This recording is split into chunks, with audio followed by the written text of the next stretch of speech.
2008 Great Recession, Yeah. obviously, like it just blew up everybody's business, regardless, right? Operator, distributor, manufacturer, and Hmm. we were all kind of feeling the same pain. You turn around to like 2012, 2013, and you have Cisco doing category management. Hmm. That to me, more so even than 2008, was what changed the industry. And I don't think for the good. I understand why Cisco did it. And I think I was at Cisco at the time. Um, I didn't think it made sense for, from a manufacturer standpoint. I was the anomaly because I was a manufacturer all the way up until that point.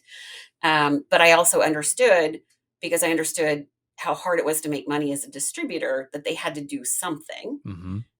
But what that did then is, as part of that, Cisco created the blessed five or blessed six, right? So they designated these are the only brokers we're going to deal with, and it was the big guys. At the time, there were six, and that included IBA. And I remember banging on the door and going, like, really? Like, what about the brands who can't get in, or the brands who don't need a national broker, or like, uh, and again, because I'd worked at Cisco, I was able to go in and have some conversations. Um, but it would, to me, that was the turning point for the industry, where I think in some ways the broker model was completely broken, because as a manufacturer, you had to fill out like all your pricing. It included like, I have this broker here and I'm going to pay them 5% or 3% or 1%, whatever it was. And you had a distributor. I don't want to say they were dictating, but they had a lot of visibility to things that frankly, I don't think were their business.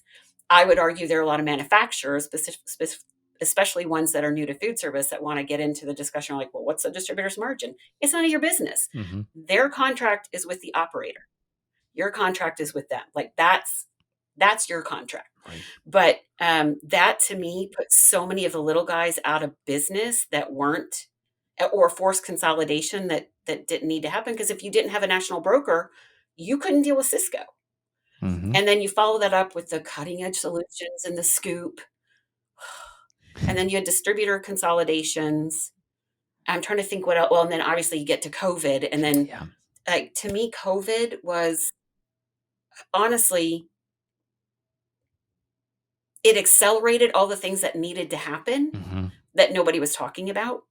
And we're still not talking about, right? The 60, I think it's 64% of B2B buyers don't want to talk to a sales rep until they've decided they want to talk to a sales rep.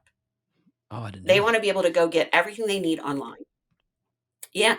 And so, again, when I think about the model today, if your model is, I'm going to have a guy dragging a bag going door to door to door, and you're calling on millennials, they don't want to see you, Hmm. right? They want to be able to go do their research and then call you when they need it.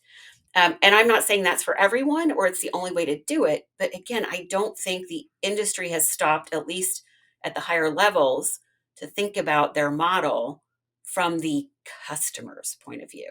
Mm. Because the manufacturers and brokers, and when I say brokers, I mean the big guys, they have this relationship that is codependent as much as it is interdependent. So there are a lot of people who they their job is basically to keep things the status quo.